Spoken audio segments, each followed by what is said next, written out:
हरियाणा का चुनावी दंगल खत्म हो चुका है और बीजेपी ने 48 सीटों पर कब्जा किया है, जबकि कांग्रेस को इस बार हार का सामना करना पड़ा है।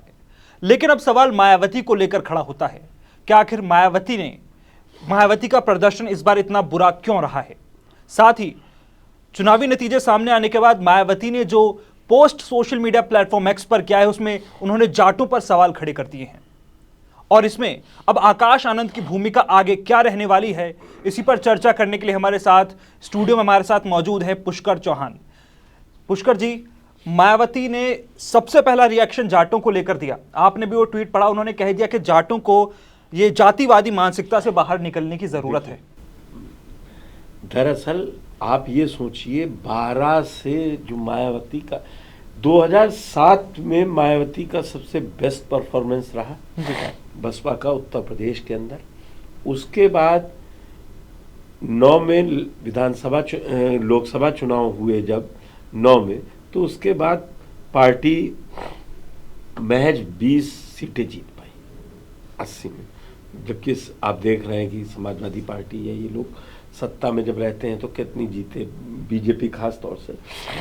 और उसके बाद जो 12 हारे, 14 हारे, 17 हारे, 19 हारे, 22 हारे, 24 हारे, मतलब मायावती की हार की एक सीरीज चल गई। अब वो क्या है, आप याद कीजिए, आज का ट्वीट मत, उनका आज का सोशल मीडिया पोस्ट मत देखिए। आप 4 जून को नतीजे आए तो उन्होंने 5 जून को क्या कहा, बोले मुसलमान को सबसे ज्यादा टिकट दिया, मुसलमान हमको वोट नहीं देते।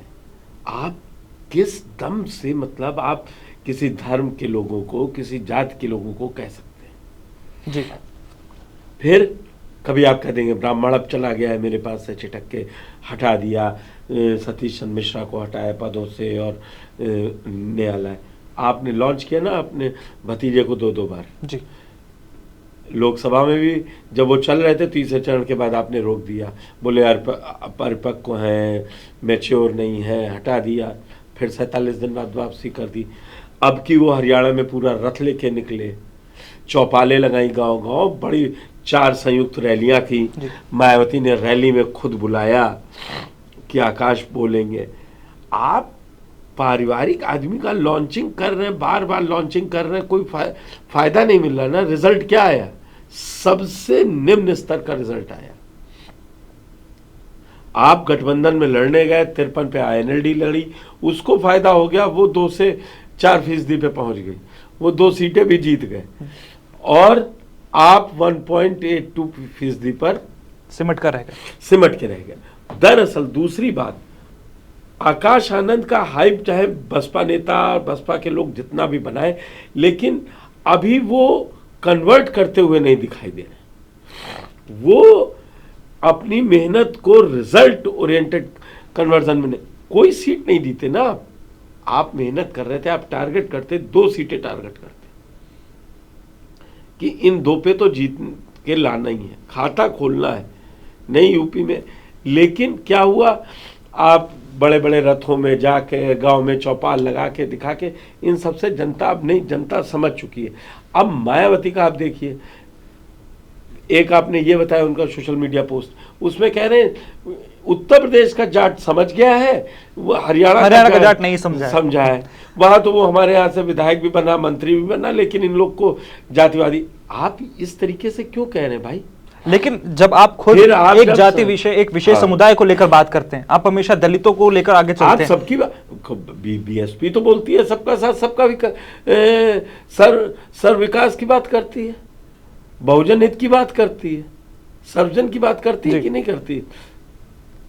फिर आपको कभी मुसलमान खराब लगेगा, कभी। दरअसल आपको अपने अंदर की कमियां ढूंढनी है।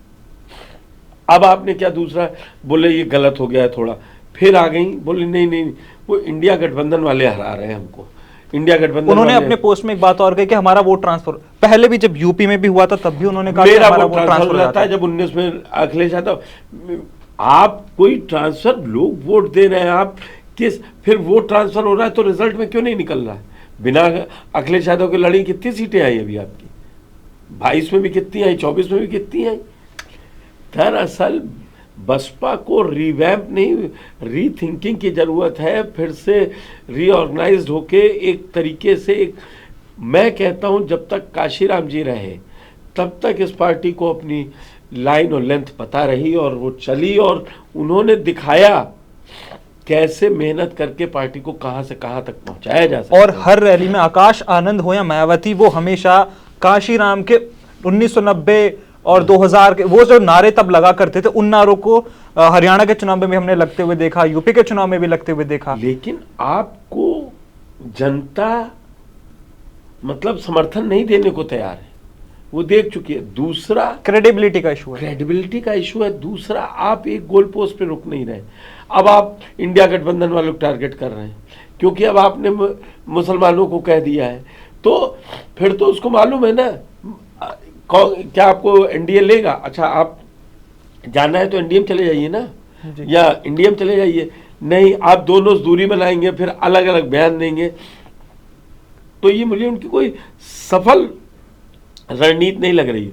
और ये जो 10 सीटों पर उपचुनाव है, ये भी बहुत कुछ, बसपा के लिए भी बहुत कुछ तय कर देगा भाई।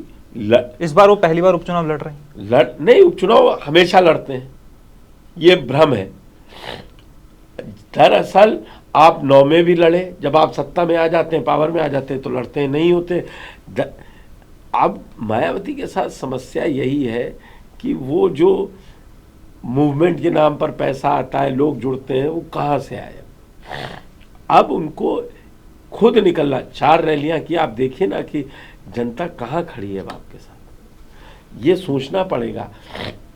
आप राहुल गांधी को 20 गाली दे लीजिए, आप कोई नैरेटिव सेट करते रहिए कि उन्होंने बता दिया कि वो झूठा नैरेटिव, अब मैं फिर से अपने लोगों के बीच में जाऊंगी, इससे बूस्टर नहीं मिलने वाला ना। फिर तो वो कहेंगे कि अच्छा आप अब इंडिया गाली दे रहे हैं। कहीं ना कहीं इससे बेहतर प्रदर्शन चंद्रशेखर ने शायद किया है।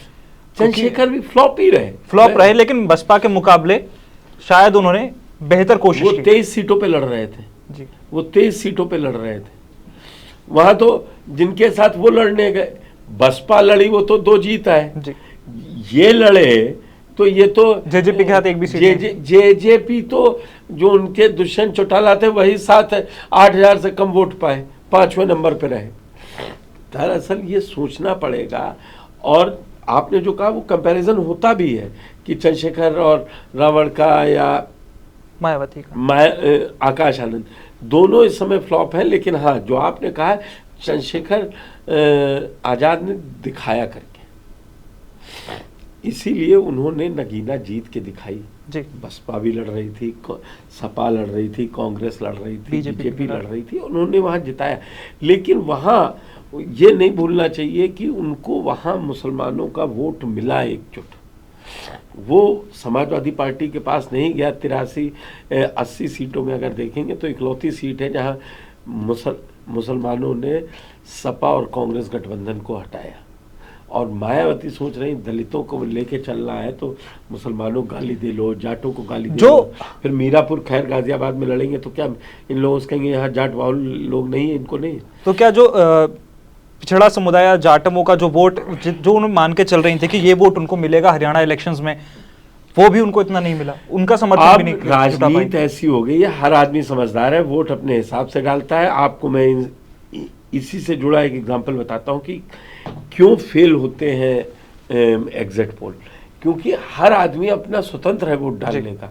अब आपने 13,000-15,000 सैंपल लिए, उसी से मान लिया कि 1.5 लाख लोग या 1 करोड़ 2 करोड़ जनता है वही तय कर देगी। इससे आप नई मूड भाप सकते हैं।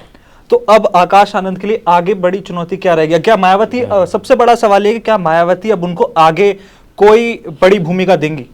उपचुनाव भी है अभी तो है, अब क्या करें, उनको वो परिवारवाद से वो भी बंदी है तो उन्हीं को देना है। उसमें आकाश आनंद फ्लॉप है पूरी तरह, पूरी।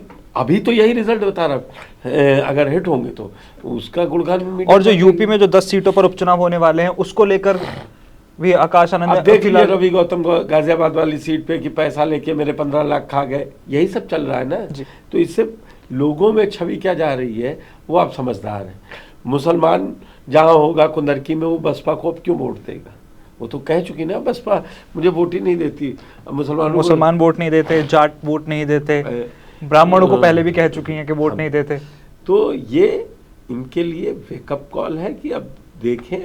और जो पार्टी के जो जमीनी कार्यकर्ता हों उनसे बात करें, रोडों पे निकले, आकाश को निकालें, ये उनका प्रॉपर बीएसपी का अपना सोचना है। लेकिन इस समय जो काशीराम ने 84 में बीएसपी खड़ी की थी और जिस बीएसपी ने 2007 में धाक जमाई थी, वो बीएसपी अब नीचे जाती हुई जा रही है और हरियाणा विधानसभा में भी 2019 के चुनाव से नीचे ही गिर के आई है।